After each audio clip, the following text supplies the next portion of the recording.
Section 1. You will hear a conversation between a printing company employee and a customer. First, you have some time to look at questions 1 to 5.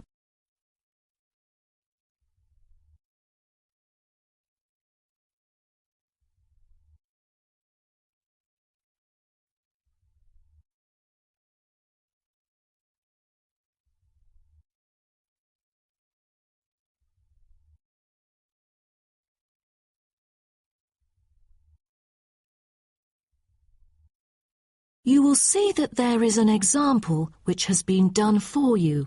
On this occasion only, the conversation relating to this will be played first. Good afternoon. Welcome to Matrix Printing. I'm John Smith. How can I help you? Good afternoon.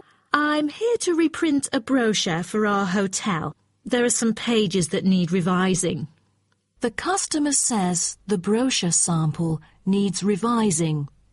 So, brochure has been written in the space. Now we shall begin. You should answer the questions as you listen, because you will not hear the recording a second time. Listen carefully and answer questions 1 to 5. Good afternoon. Welcome to Matrix Printing. I'm John Smith. How can I help you? Good afternoon. I'm here to reprint a brochure for our hotel. There are some pages that need revising. Sure. How may I address you? Oh, I'm Mary Jane from Central Hotel Chains. Nice to meet you. I've got samples of the previous version. I assume it is your company's advertising brochure. Yes. What exactly is the problem? Well, it was printed the year before, so some of the information is already out of date. There are also a couple of problems with the layout. Firstly, the letters of the address on the front page are far too small. It's hard to see when glancing at the cover. How big do you need it to be? Increase the letters by 3 font sizes. Just a minute. Let me take notes of your requirements. Okay, what else needs changing? The information regarding the pool should be deleted because it is currently under renovation and is not available. So, all of the relevant descriptions on page 2 should be removed? What do we replace it with? We can't just leave the whole page blank. Just fill it in with the introduction of our newly opened gym. I've included all the relevant information here in this flash drive. Let me check. I see. No problem then. What is also bothering us is that the description under the top photos on page 4 is incorrect. The word lounge needs to be replaced with reception. Fully noted. Is that all? No, there is more. Turn to page 5. We feel that showing merely the picture of our exterior and interior decoration does not fully represent the appeal of our hotel. On second thought, we've decided to use a picture with the view of the hotel. Do you have the original copy of the picture? Yes, it is also enclosed in the flash drive. Okay, we'll re-edit the whole layout of the photos. Great. Before you hear the rest of the conversation, you have some time to look at questions 6 to 10.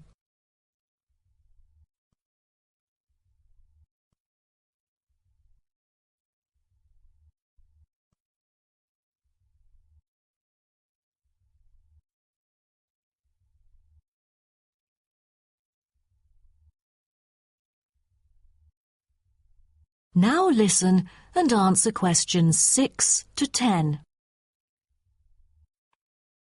Let's turn to the next page. Yes. What's wrong with that? It seems perfectly fine to me. At first sight it seems fine, but according to the feedback of the customers, the prices do not stand out. So, we want to change the print from black to red to make it pop out. Okay, I've made notes of all of your requests.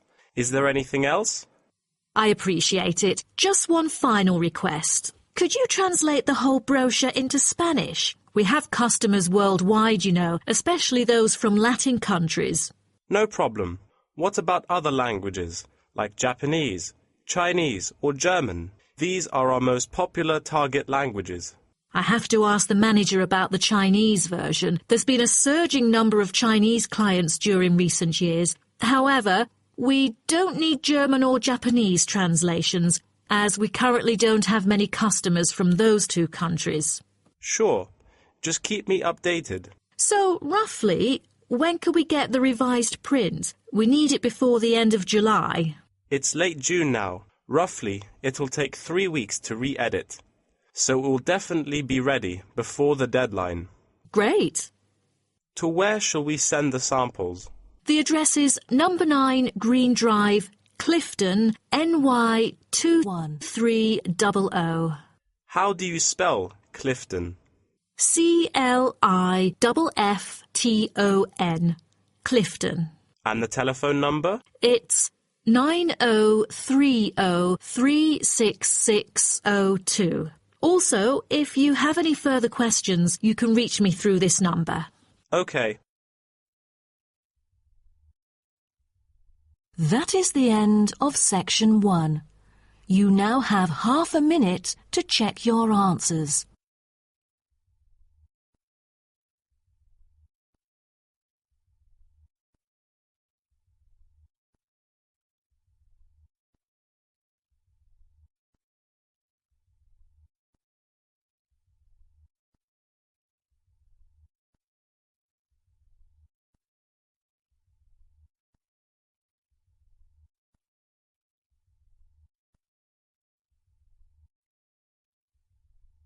Now turn to Section 2. Section 2. You will hear a guide talking to a group of visitors about a national park. First, you have some time to look at questions 11 to 16.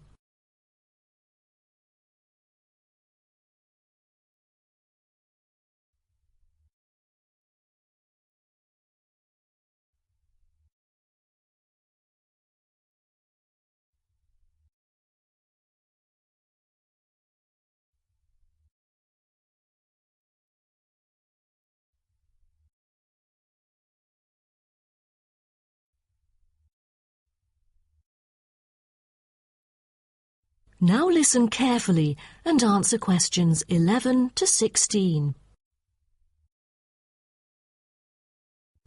Welcome to Byron National Park. I am Jim Carson, your tour guide for the trip. First, I'd like to give you some basic information about the park. Covering 7,000 acres of land and spanning across 3 states, Byron National Park was established to protect the area's most spectacular scenic values. With unique geological features, natural history, and native plant and animal life, it is an ideal destination for recreation as well as research purposes. The park has a breathtaking waterfall connecting the longest river in the country, but it is most renowned for having the largest subtropical rainforest worldwide.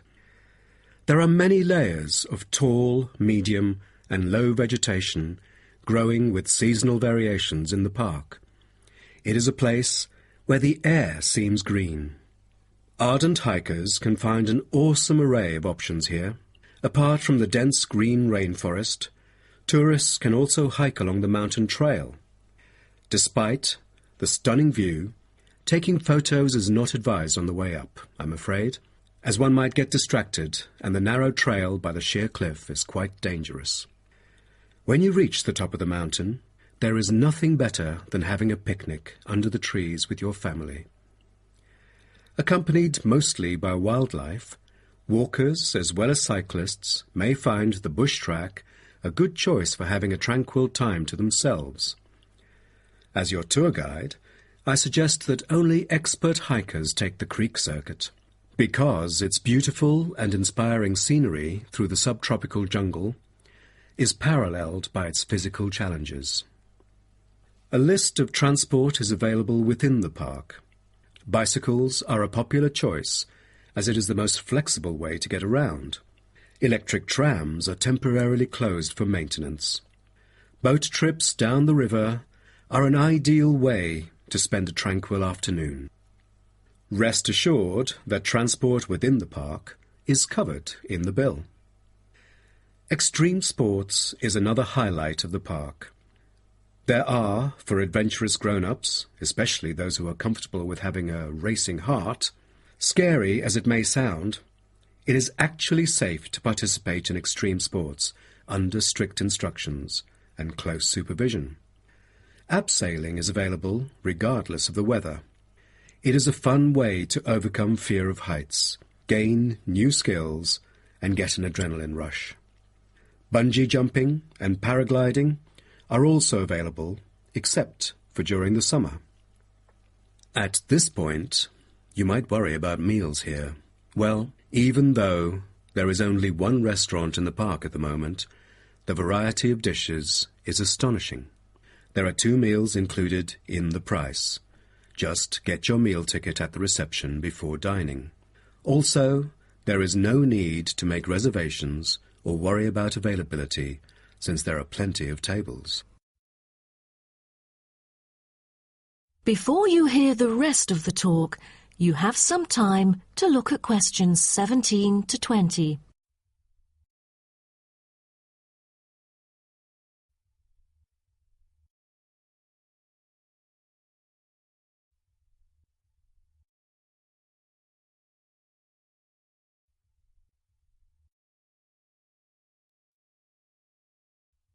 Now listen and answer questions 17 to 20. During your stay here, you might want to know what there is to do. Let's turn to the plan so I can familiarize you with the layout of the park.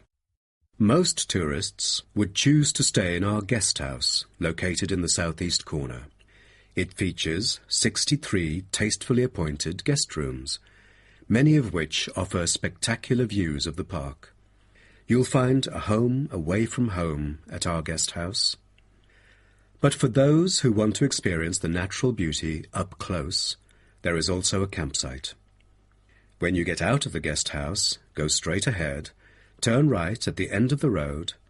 To your left, there is a campsite amongst the trees where you could spend a night under the stars together with owls and chipmunks.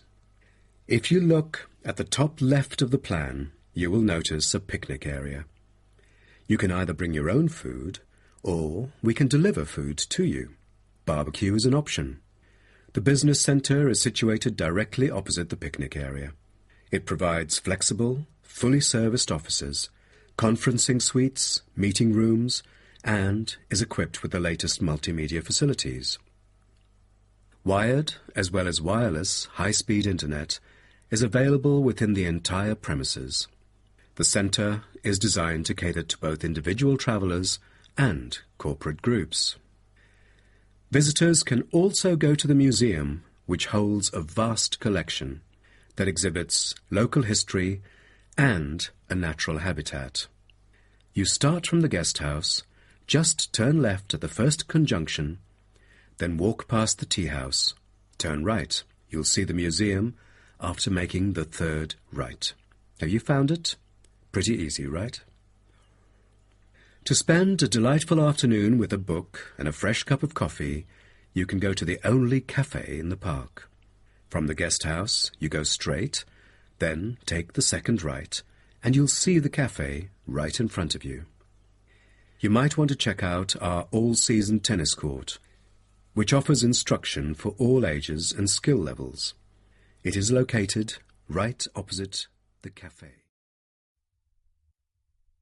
That is the end of section 2. You now have half a minute to check your answers.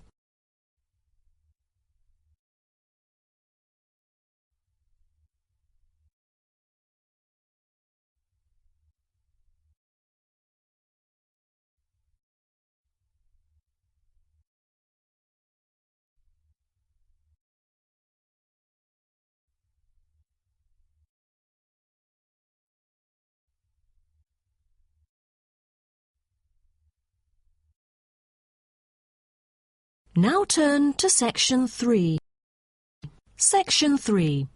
You will hear two students called Helen and Paul talking to their tutor about a nursing course. First, you have some time to look at questions 21 to 24.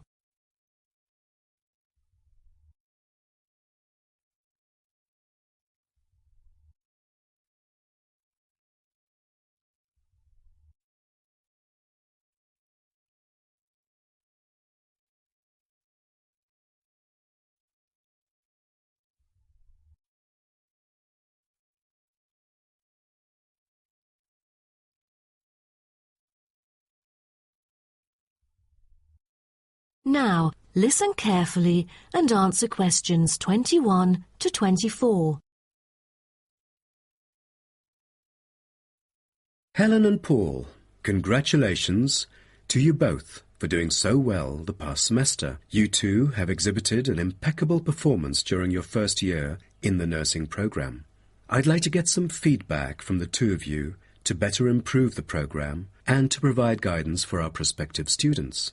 I'd like to start with you, Helen. So, first of all, which aspect of the program impressed you? Well, to be honest, when I was enrolled into the course, I was expecting a group of classmates my age. But as I stepped into the classroom for the first time, I was surprised by the diversity. Most were in their 20s, but there were also those in their 30s or even 40s. As it turns out, the intergenerational communication has sparked intense debate and new thinking, and I think that's something special about the programme that I appreciate very much. What about you, Paul? What do you think of the programme? For me, the group project we carried out last semester is another key feature of the program. The whole class was divided into 8 different groups, working on 8 prospective cases. Team-building sessions were conducted in a collaborative way most of the time. Comprised of 5 members, our group studied acute pancreatitis. During the process, we broke the task into different parts and assigned them to each member. We were then able to tackle the complex problem by pooling our knowledge and skills. More importantly, stronger links were established between the group members. Because of the project, we've all become good friends. That's true. According to graduates, group projects prepare them for the work world in which teamwork and collaboration are increasingly the norm. So tell me, Paul, what else do you like about the program? I want to be a registered nurse working in a public hospital after graduation. So the internship provided is a valuable opportunity for clinical practice in a supportive learning atmosphere. However, I was amazed by the amount of written assignments, since I thought the course should have focused more on practice-oriented learning. Well, I have to disagree with you, Paul. The essays demonstrate your understanding of the course. For me, writing essays is a process that involves critical thinking, which challenges me to develop my points more thoroughly. I thus managed to gain a diversity of perspectives. The program is designed to deliver basic and advanced theoretical knowledge of core concepts, including healthcare systems concepts, together with practicum or clinical practice experience to bridge the classroom content to the practice setting. So, I'm afraid written work is unavoidable. Also this year, we've added a module of law. How do you feel about that? At first, we felt that learning law is kind of redundant and too time-consuming. After a few sessions, we realised that it is necessary in dealing with future medical disputes. Before you hear the rest of the talk, you have some time to look at questions 25 to 30.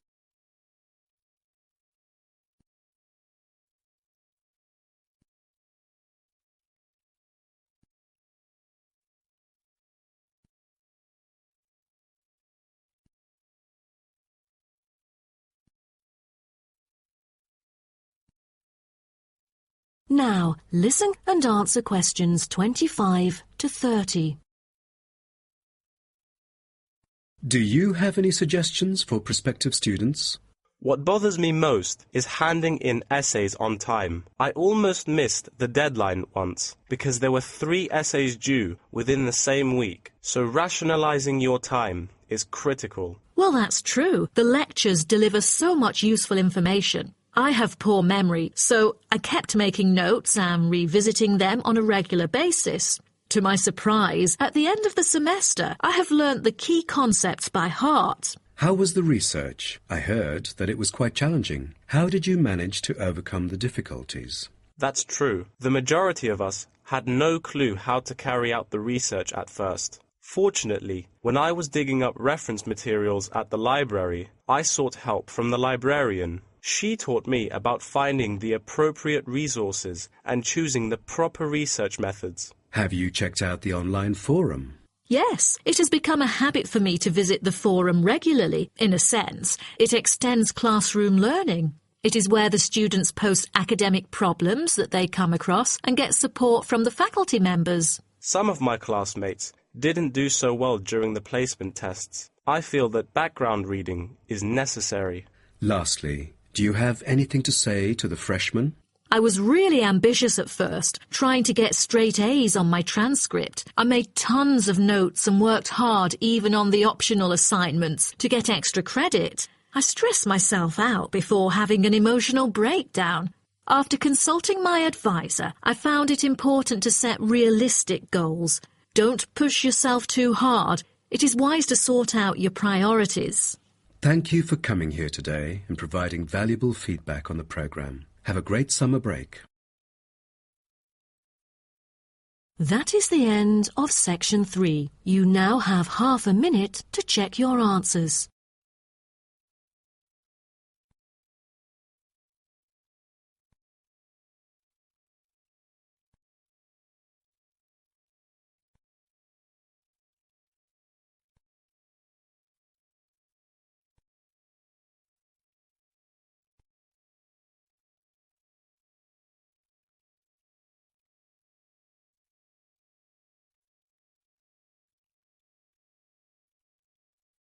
Now turn to Section 4.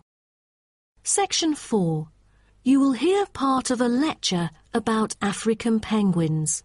First, you have some time to look at questions 31 to 40.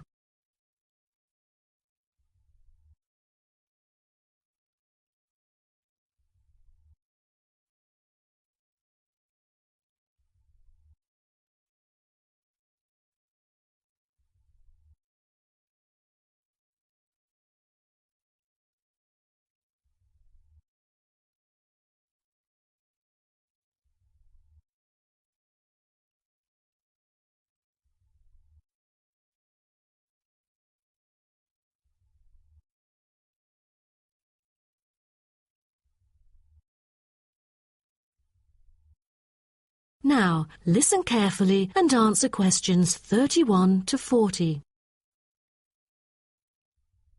Good morning, everyone. Today's lecture is about a type of adorable animal, the penguin. When you think of penguins, you may picture them surrounded by snow and ice. But not all penguins live where it's cold. African penguins live in the southern tip of Africa. They are usually found within 40 kilometres of the shore and on a number of its surrounding islands. African penguins are also known as jackass penguins because they make donkey-like braying sounds to communicate. African penguins can keep their body temperature at a stable level, but their land habitat can get quite warm, so there are a number of ways for them to stay cool. They limit their daylight movements on breeding sites on land to early mornings and early evenings to avoid too much sun. The pink glands above their eyes can help them cope with the temperate climates.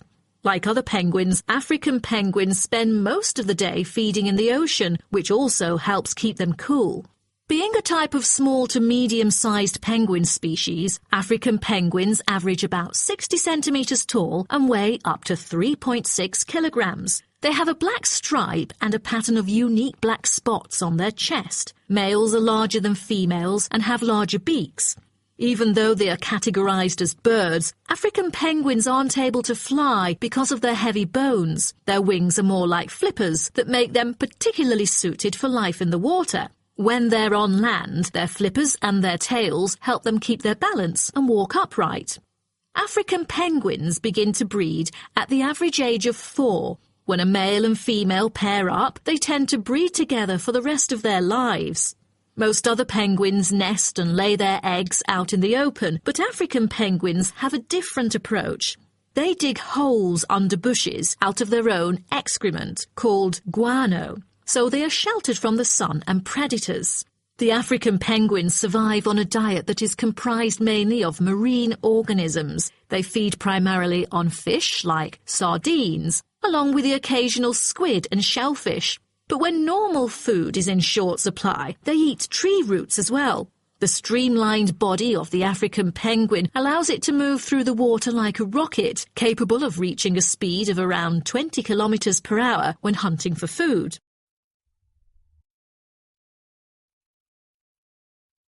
The African penguin's smaller size means that it has many predators both in the water and also on dry land. Their natural predators at sea include seals and sharks. The biggest threat to them on land is not just towards the adult penguins. The penguin chicks are sometimes taken by seagulls into the air and dropped from above. The seagulls could thus feed on them. At risk from predators, young penguins are protected for about 40 days after hatching by both parents. They will leave the colony when they are between 3 to 5 months old and will return a few years later. The entire surface of their body is densely covered with feathers, which fall off during the winter. This process is called molting and takes about 3 weeks to complete. During that time, they are unable to forage. Therefore, prior to this, African penguins spend about 5 weeks laying down fat deposits.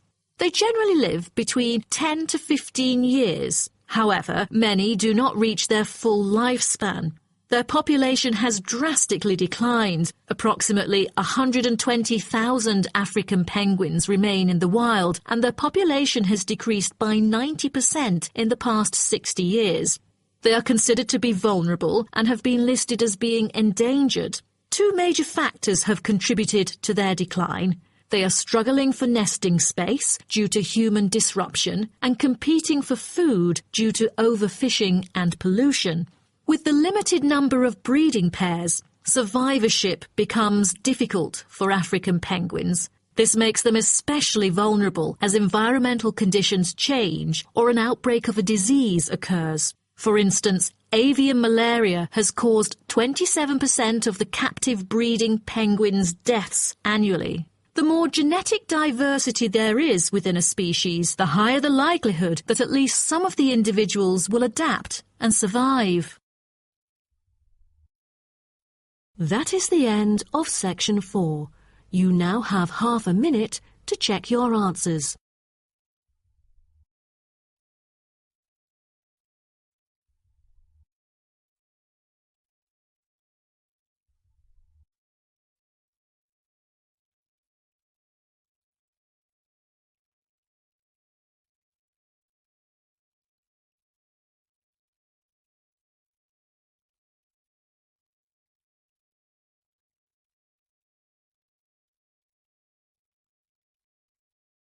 That is the end of the listening test.